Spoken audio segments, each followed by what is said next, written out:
Welcome back to the Sports Source. This segment is brought to you by Games and Things. When it comes to creating a man cave or an entertainment center in your house, Games and Things has exactly what you need because basically they have everything. Home theater seating, pool tables, air hockey tables, poker tables, pub tables, lots of tables, bar stools, like the ones we sit on. In fact, the ones we sit on right here on the set that the guys sit on, those are bar stools from Games and Things many, many years ago, but they're just as good now as they were back then. That's how good their quality is. Games and Things, OurGameRoom.com. Scott and Lisa Mellon do a great job out there and have for 41 years, I believe now. All my clients have been around for so long. I love that. Games and Things, get out there and check them out this week. All right, let's put the graphic back up. Chuck is back on set. You'll hear him here in a second. Loss of the cool factor at a time when cool factor has become more important than ever in terms of recruiting. Loss of the TV advantage they once had. Loss of the facilities advantage they used to have. And then scholarship limitations. Jimmy disagrees. I think that has finally kicked in and that has played a role as well. Chuck, agree, disagree with any of those? I think that's a good list that sums it up. And you start with number one, the loss of the cool factor. Okay. I mean, that stands out as far as how Tennessee was the kind of place to be. Well, I mean, it was one of the first. It was Tennessee and Notre Dame that were national recruiting before anybody else. I mean, if you think about it, that was all the talk. Wow, Eric Swanson, a receiver from California. You'd watch the games, and they would talk about, here's so-and-so from Oklahoma, and here's somebody from Texas. And wow. Whereas you watch a Georgia game, and everybody there is Georgia or Florida. Now, people do that all the time. You see kids going all over the place. But that's an advantage Tennessee has lost, I think.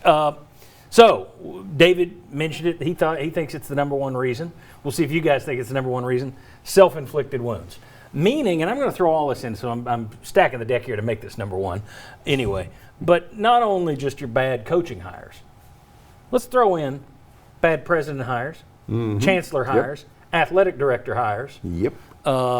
Coaching hires, and then the decisions with buyouts and contracts. I mean, like the Fulmer and Kevin Steele buyouts this year. Just stupid. Just ridiculous, dumb things this university does. Bruce Pearl burns your program so you give him $1 million parting gift. Just things that no other school would do that you've done here. So self-inflicted wounds. If you had scales with all these other things we talked about in the last segment, and you had self-inflicted wounds, is it pretty? I mean, do the others equal it at all? No, not to me. Okay. I mean, and look, you're right about all the different presidents, chancellors, athletic directors, et cetera. If you get the right football coach, I don't think any of that matters. Who was the president in Alabama when Nick Saban was hired? Or even at LSU? Hell, nobody knows. But if you get the right guy in place, I think that covers a lot of ills. And I think it's the inability to hire the right football coach has been the number one reason. Yeah, for years and years, wasn't it like Andy Holt was there and Joe Johnson? Everybody, kind of revered him and how well things seemed to go during that time. Well, Fulmer always made the point, though, that it wasn't him. It was we had changed president and athletic director, and that's what hurt the football program. So coaches would tell you, what about my support staff? They would, and everybody's got to be pulling together and all that stuff. But look, if you get the right guy in place. And get out of his way, I think. Yeah, and don't interfere. Right. But I think if you get the right guy in place, how many ADs has Alabama had since Saban's been there? Or presidents or whatever. Same with Florida. It's a great point. I don't know either. I will say that the self-inflicted leads directly to the other. And how does that lead to your facilities aren't as good as everybody else's now or better? Well, because you're spending so much money, millions of dollars is leaving your program to go pay for the self-inflicted wounds. So all of that stuff, your four factors, directly related to the fact that you have not been able to hire a coach that has gotten you out of the wilderness. Maybe Kiffin would have.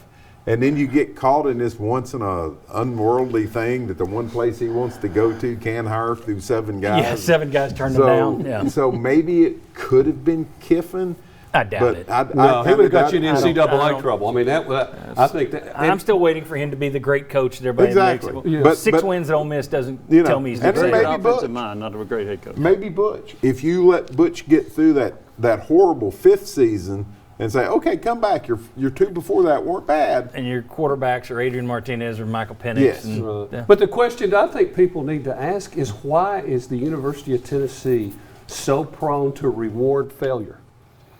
And it's really perplexing with some of these contracts and some of these buyouts that it really is, it blows your mind. Mike Hamilton, when he left, he got $1 million. Well, the problem is you keep digging the hole deeper. Yes. It's because your job gets worse. You buy somebody out, you get rid of them, the job gets worse, so nobody wants it, and you have to offer a bigger buyout for Yes. anybody to come take it, like Heupel. Nobody wants your job this year. People still say, well, they went cheap.